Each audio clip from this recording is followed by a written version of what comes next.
আসসালামু আলাইকুম, সবাই কেমন আছেন? তো আপনারা হয়তো অনেকে জানেন আমার বাড়ি নোয়াখালী হাতিয়া উপজেলা। তো আপনাদের সাথে একটা কথা শেয়ার করব, সেটা হচ্ছে আমি ভাবতেছি কয়েকদিনের মধ্যে বাড়িতে যাব। হ্যাঁ, তো ফেরি দিয়ে, যে নতুন ফেরিটা চালু হয়েছে ওইটা দিয়ে যাব। কারণ ফেরি মানেই হলো হাতিয়া মানুষের একটা স্বপ্ন। হ্যাঁ, সেটা আমার একটা স্বপ্ন, কারণ আমার বাড়ি এবং জন্মস্থান যেহেতু আমার প্রিয় মাতৃভূমি হাতিয়া, তো সেই হিসাবে আমারও স্বপ্ন থাকতে পারে। তো কালকে একটা অডিও ভয়েস শুনতেছিলাম, যে আপনারা হয়তো অনেকে দেখেছেন ফেসবুকে, যে ফেরির মাস্টারকে নাকি হুমকি দিতেছে ফেরি বন্ধ করার জন্য।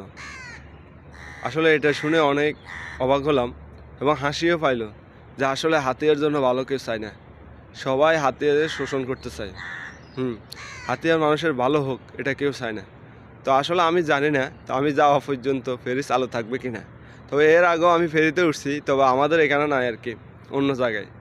কিন্তু এখানে ওঠার মজাটাই হবে আলাদা সেই হিসাবে, কারণ সবার একটা ইয়ে থাকে যে হাতিয়াতে একটা ফেরি চালু হয়েছে, এই হিসাবে একটা খুশি বা আনন্দ থাকতেই পারে, স্বাভাবিক। যেহেতু আমার বাড়ি নোয়াখালী হাতিয়া, সেই ফেরি দিয়ে আমিও তো চলাচল করতে পারি।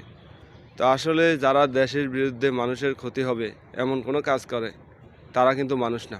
আমি মনে করি তারা অমানুষ।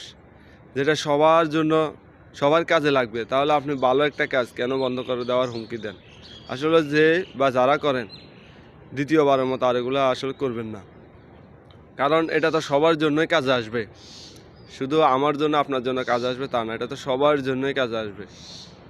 হাতিয়াতে যানবাহন যদি সহজ হয় তাহলে আমাদের সমস্যা কী?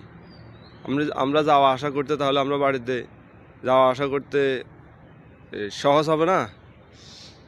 এমনও তো সময় আছে আমরা বাড়িতে যেতে পারি না, যেমন বর্ষাকালে যাইতে অনেক রিস্ক। তো সেই রিস্ক থেকে আমরা বেঁচে থাকতে পারলেই তো সুন্দর। তা আশা করি কেউ আর ওগুলো করবেন না। কারণ আপনি ফেরি বন্ধ করে দিয়ে শুধু একটা মানুষের ক্ষতি করবেন না, এরকম লাখ লাখ মানুষেরও ক্ষতি করবেন। যেমন যে কোনো বিপদ মুহূর্তে, হ্যাঁ, আপনার ফেরি দিয়ে যে কোনো জিনিস আনা যায়, মালবাহী জিনিস বলেন, সব কিছু নেওয়া যায়। তাহলে সমস্যা কী? যেটা সবার উপকারে আসে সেটা বন্ধ করার জন্য কী প্রয়োজন? আশা করি কেউ আর এগুলো করবেন না। হ্যাঁ।